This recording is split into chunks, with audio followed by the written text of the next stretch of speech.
नमस्कार, आपका स्वागत है फटाफट खबरों में। मैं हूं आपके साथ रुचिका जसवाल। आज हम लेकर आए हैं उत्तराखंड के हर छोटे बड़े शहर की सबसे तेज और ताजा खबरें। तो चैनल को सब्सक्राइब कीजिए और वीडियो कहां से देख रहे हैं कमेंट बॉक्स में जरूर बताएं।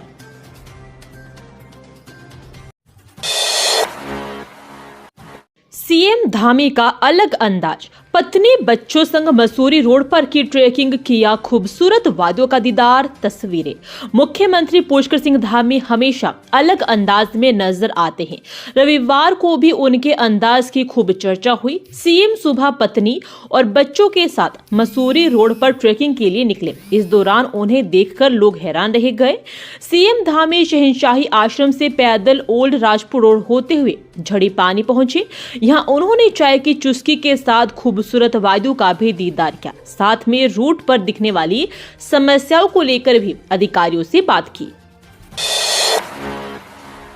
हल्की धूप दे रही कड़ाके की ठंड से राहत, अब आज से फिर करवट ले सकता है मौसम। उत्तराखंड में मौसम पल पल बदल रहा है। सुबह और शाम को हल्का कोहरा छा रहा है, वहीं पाला भी हो रहा है, जिससे ठंड में इजाफा हुआ है। वहीं दिन में हल्की धूप राहत भी दे रही है। वहीं देहरादून में पिछले 2 दिनों से धूप खिलने से लोगों को ठंड से राहत मिली है। वहीं तापमान में भी बढ़ोतरी दर्ज की गई है। मौसम वैज्ञानिकों के मुताबिक 2 जनवरी से अधिकतम तापमान 22.1 डिग्री सेल्सियस और न्यूनतम तापमान 9.5 डिग्री सेल्सियस था। 2 दिनों के बाद यह तापमान बढ़कर 26.4 डिग्री सेल्सियस पहुंच गया है, जबकि न्यूनतम तापमान 7.8 डिग्री सेल्सियस है। 6 और 7 जनवरी को मौसम फिर से करवट ले सकता है। मौसम विभाग के मुताबिक इन दिनों में बारिश होने की संभावना है। मौसम के बार बार करवट बदलने से राजधानी की AQI भी प्रभावित हो रहा है। जहां शुक्रवार को देहरादून का AQI 190 था, वहीं अब 100 से 125 हो गया है। सीएम धामी बोले, पत्रकार कल्याण कोष का बजट बढ़ेगा, पत्रकारों को तहसील स्तर पर भी मिलेगी मान्यता। मुख्यमंत्री पुष्कर सिंह धामी ने कहा कि उत्तराखंड में पत्रकार कल्याण कोष का बजट 5 करोड़ रुपए से बढ़कर 10 करोड़ रुपए किया जाएगा। इसके साथ ही पत्रकारों को अब तहसील स्तर पर भी राज्य सरकार द्वारा मान्यता दी जाएगी। मिलेट मिशन, उत्तराखंड में किसानों से सरकार ने की 3100 मीट्रिक टन मंडुआ की खरीद। धामी बोले, सकारात्मक परिणाम सामने आए। मिलेट यानी मोटे अनाज को प्रोत्साहन देने के सरकार के प्रयास रंग लाने लगे हैं।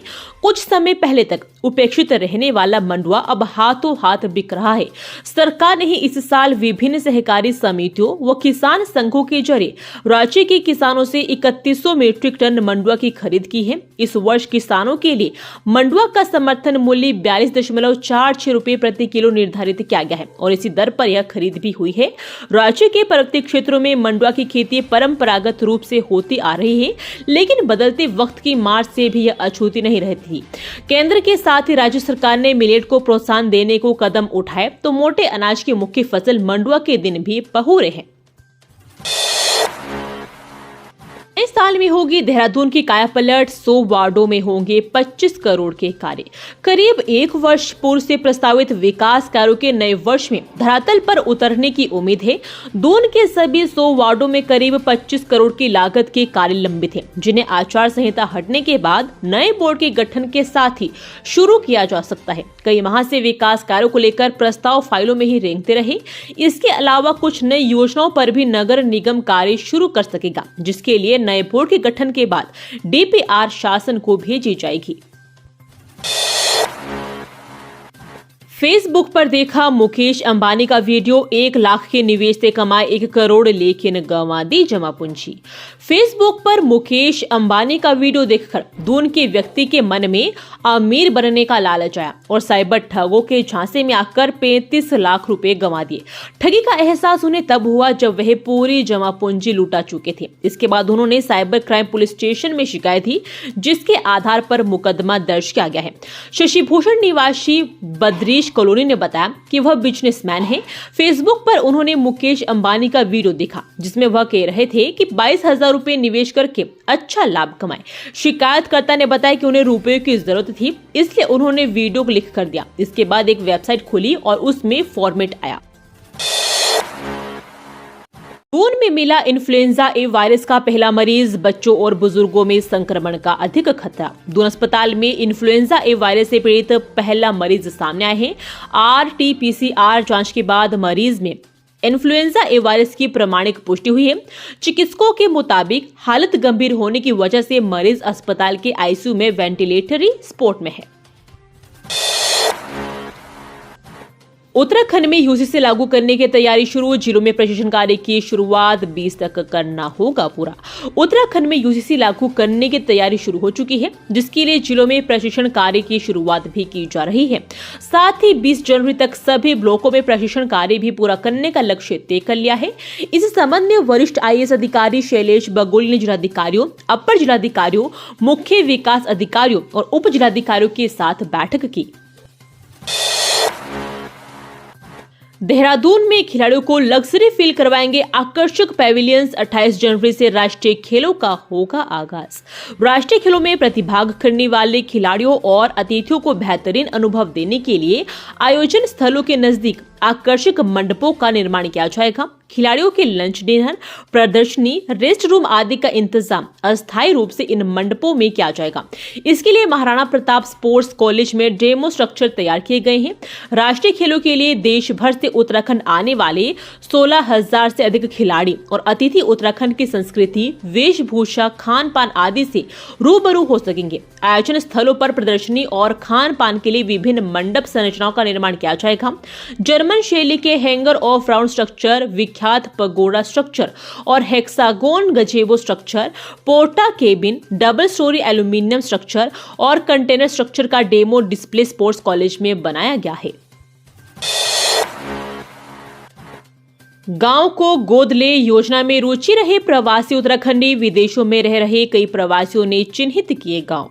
उत्तराखंड के मुख्यमंत्री पुष्कर सिंह धामी की पहल पर विदेशों में रहने वाले प्रवासियों के लिए चलाए जा रहे गांव को गोद ले कार्यक्रम में रुचि दिखाते हुए कई प्रवासियों ने अपने लिए गांव चिन्हित कर लिए हैं। साथ ही राज्य सरकार के सामने चिन्हित गांव के लिए विकास का रोड मैप भी प्रस्तुत किया है।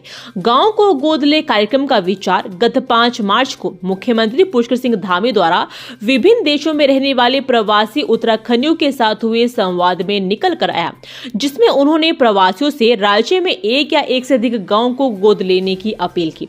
इसके बाद कई प्रवासियों ने गांव चिन्हित करते हुए राज्य सरकार के सामने यहां किए जाने वाले कार्यों का रोड मैप प्रस्तुत किया।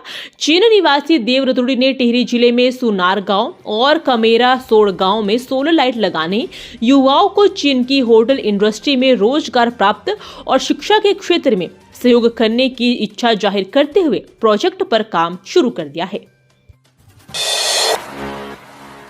सीएम धामी बोले, जमीनों की अंधाधुंध खरीद फरोख्त करने वालों के लिए होगा भू कानून। मुख्यमंत्री ने कहा कि जमीनों की अंधाधुंध खरीद फरोख्त करने वालों के लिए सरकार भू कानून ला रही है। भू कानून आने से पहले ही प्रावधानों के उल्लंघन में 750 मामलों की जमीन सरकार में निहित की जा चुकी है। ये वो जमीनें थी जिनको खरीदने के बाद दुरुपयोग भी किया जा रहा था। मुख्यमंत्री ने जोर दिया कि राज्य के हितधारकों को भू कानून से राहत होगी और कहा कि राज्य के विकास के लिए निवेश जरूरी है। 8 गोदाम डिपो पर निर्माण कार्य के दौरान हादसा, गिरी निर्माणाधीन दीवार, मलबे में दबी महिला मजदूर। हल्द्वानी में काठ गोदाम डिपो पर निर्माण कार्य के दौरान हादसा हो गया। डिपो पर अचानक निर्माणाधीन दीवार भर-भराकर गिर गई। इस दौरान एक महिला मजदूर शांति मलबे में दब गई। स्थानीय लोगों, मजदूरों और पुलिस ने बमुश्किल करीब आधे घंटे की मशक्कत के बाद महिला को मलबे से निकाला और अस्पताल भेजा। अनियंत्रित होकर गहरी खाई में गिरा पिकअप वाहन, 2 लोगों की दर्दनाक मौत, 4 अन्य घायल। उत्तराखंड के उत्तरकाशी जनपद में अपराहन तहसील मोरी अंतर्गत जाखोल फिताड़ी मोटर मार्ग पर एक पिकअप वाहन अनियंत्रित होकर गहरी खाई में जा गिरा, जिससे 2 लोगों की मौत हो गई जबकि 4 अन्य घायल हो गए। वाहन पर सवार सभी लोग स्थानीय निवासी थे। घायलों को उपचार के लिए भेजा गया है। ये थी आज की फटाफट खबरें। हम मिलेंगे अगले बुलेटिन में, तब तक के लिए धन्यवाद। जय हिंद।